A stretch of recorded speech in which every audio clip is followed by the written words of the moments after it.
All right, ladies and gentlemen, welcome back to the channel. So tonight we're going to be talking about the Detroit Lions. Now, if you guys didn't know, the NFL raised their salary cap the last couple of days. So the Detroit Lions projected cap space for this offseason, folks, buckle in, get ready.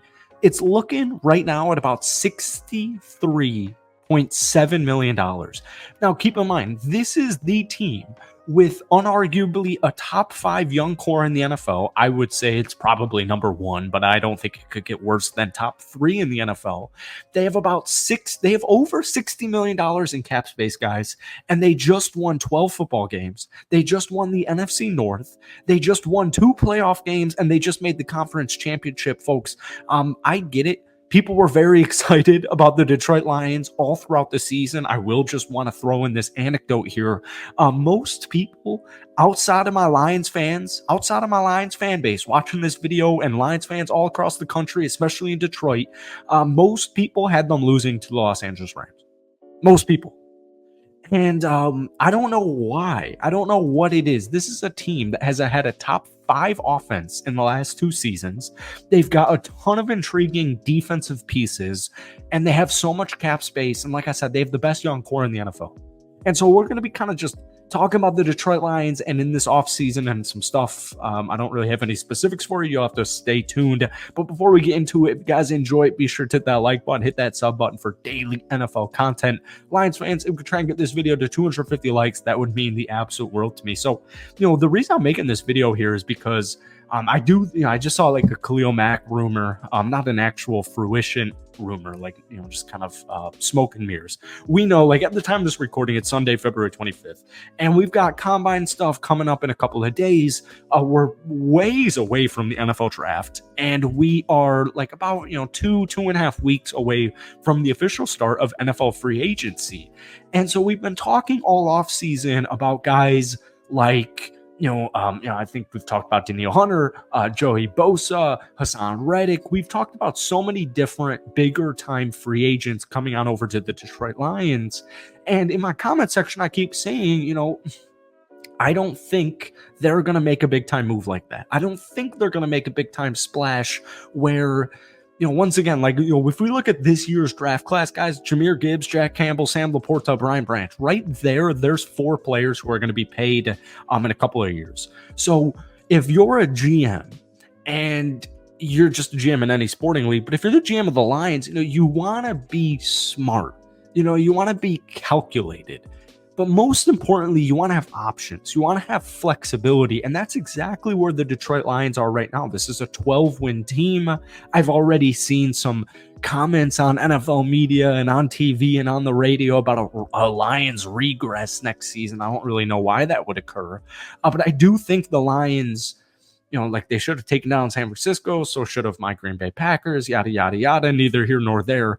It reminds me, like last season, a big time splash for them was CJ Gardner-Johnson. And it's funny because he's a free agent this season. I do think they'll be able to re-sign him. I do think they'll be able to retain him. I do think that's also in the Lions' best interest. But folks, I've got Amon-Ra St. Brown, who just turned 24 a couple of months ago. I've got Sam Laporta, who, by the way, I'm buying that jersey, baby. You guys bless me. Thank you so much, by the way, for all the love this past season. Jahmyr Gibbs, Jameson Williams, Brian Branch, Sewell, the list really goes on and on and on about the Lions' young talent. And I still have my quarterback, Mr. Jared Goff, who is 29 years old. Jared Goff's only 29 years old. He's coming off a season, 30 touchdowns, 12 interceptions. I still have Dan Campbell as my head coach. I still have my offensive coordinator, Ben Johnson. I still have my defensive coordinator, Aaron Glenn. I remember when Dan Campbell said after the game, folks, I don't know if, to the Lions players, I don't know if we're going to get an opportunity like this. But at the end of the day, they will. And if they can, execute like they did this season, they'll have plenty of opportunities for the foreseeable future. I don't really understand. I think that comment itself was out of context. And, Dan Campbell, to a Lions fan or to a good NFL fan is yeah, it's hard to win and it's hard to sustain winning. And the Lions just won 12 games and they just made the conference championship. It's difficult to get back into that stretch because, there's so many moving parts in the National Football League season and in the playoffs. Like, it's just, a difficult feat to accomplish. But trust me, the Lions are in a really good freaking situation right now. And I have such confidence that Brad Holmes is not only going to have a phenomenal draft like he did this past season. Once again, we could look back at the first 4 picks of the Detroit Lions, Jahmyr Gibbs. That draft pick, the Jahmyr Gibbs pick at pick number 12, was so frowned upon to so many people outside of my Detroit Lion fan base, and it paid dividends. He didn't even really get utilized fully in his rookie season. 182 carries, 945 rushing yards. He averaged 5.2 yards per carry. He also chipped in 316 receiving yards. I still have David Montgomery, who had 13 rushing touchdowns, over 1,000 receiving yards. He averaged over 4.6 yards per carry. The Lions' offensive line is absolutely loaded. It's absolutely loaded. And I've got Amon-Ra St. Brown, Sam Laporta, Jameson Williams is still kind of in my back pocket, although he had a great game against the San Francisco 49ers. So I want to get back to the big moves because I agree with you guys in saying, in the sentiment that like Brad Holmes and the Detroit Lions organization isn't going to make some big boneheaded mistake where you pay this dude a bunch of money and he's an injury-prone player. And I'm not saying they should, go and make a move for Khalil Mack. But we have seen a report from Jeremy Fowler with ESPN that multiple teams have interest in trading for Chargers pass rusher Khalil Mack.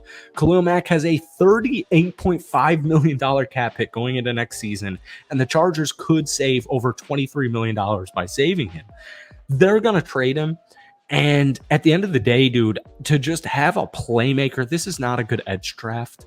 And so the Lions are going to have to, I love James Houston. I do. But they're going to have to look into free agency for at least a complimentary pass rusher. I'm not saying it needs to be Khalil Mack. I'm not saying it needs to be Joey Bosa or any player to that caliber. But I do think a player like Khalil Mack would elevate this defense to, something we just haven't seen. The Lions defense had like 9 sacks in 3 games in the postseason. They did a stellar job, or I think it was 8 sacks. Aleem McNeil's really risen up, right? I've got Aiden Hutchinson on his way to superstar status, but Khalil Mack this past season, 17 sacks. He had 6 in 1 game. He's got 25 sacks in his last 2 seasons with the Chargers. Once again, I have to continue to reiterate this, and it's mainly because of money. And I understand what you guys are saying, don't trade for these big time contracts, these injury prone players, these, OG veterans who have injury risk, yada, yada, yada. But I do think the Lions are going to make a big time splash. And I do anticipate it's going to be on the defensive side, whether that's going to be a defensive back or a linebacker. I don't think either of those are going to happen. I think it's going to be an edge rusher. And whether it's Khalil Mack or not, I do think it's coming. So I'm curious to hear what my Lions fans have to say about that opinion there. Let me know what edge rusher you want to see on the other side of Aiden Hutchinson next season down below. Thank you guys so much for watching. Hit that like button, hit that sub button for daily NFL content. We'll see you